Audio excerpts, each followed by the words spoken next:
Pinokio. Nekoć davno živio stari stolar Geppetto. Cijeli život proveo je sam i pod stare dane umorio se od usamljenosti. Zamišljen, jedne večeri napravio je drvenog lutka. Kada bi ti barem mogao biti živi dječak. Čula je to dobra vila i udahnula život drvenom lutku.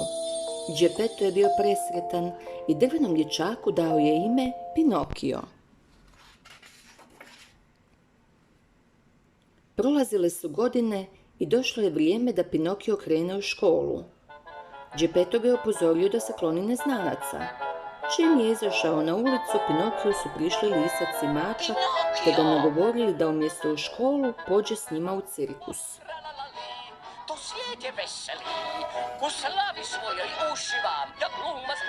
Čim je vidio drvene lutke kako plešu, Pinokio im se pridružio, što je oduševilo prisutne gledatelje. No cirkus je te večeri odlazio iz grada, što je rastužilo drvenog dječaka. Njegove suze ublažio je vlasnik koji mu je zlatnicima platio za ples.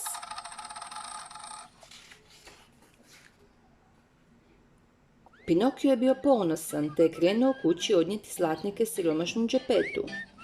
U tom trenutku zaustavili su ga lisac i mačak te ga nagovorili da pođe s njima proslaviti prvu zaradu.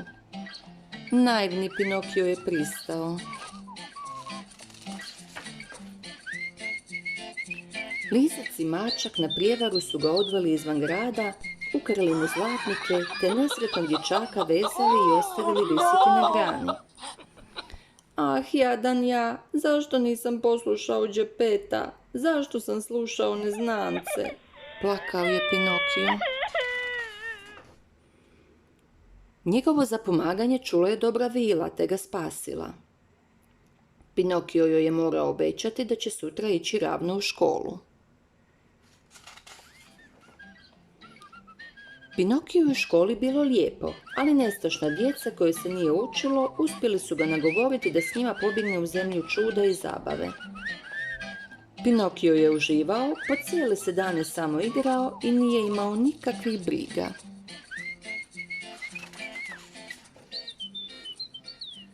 Međutim, uskoro je primijetio da mu rastu magareće uši. Zbog straha od takve kazne, Pinokio je pobjegao kući. No tamo nije bilo Geppetta koji je zabrinut tražio drvenog dječaka i na moru. Pinokio je shvatio da je Geppetta progutao veliki kit. Hrabri dječak napravio je splav, zaletio se u kitova usta te pronašao Geppetta. Odmah je zapalio vatru, a čim je kit kihnuo, oni su izletili prema plaži. Geppetto je bio presretan, njegov mu je drveni dječačić spasio život. Sve to promatrala je dobra vila. Zbog pokazane hrabrosti, Pinokiju je oprostila nestašnosti i neslušanje Geppetta. Čim je Pinokio iskreno i čvrsto obećao da će se popraviti, dobra vila pretvorila ga u pravog dječaka. Tako su Pinokio i Geppetto živjeli sretno još mnogo godina.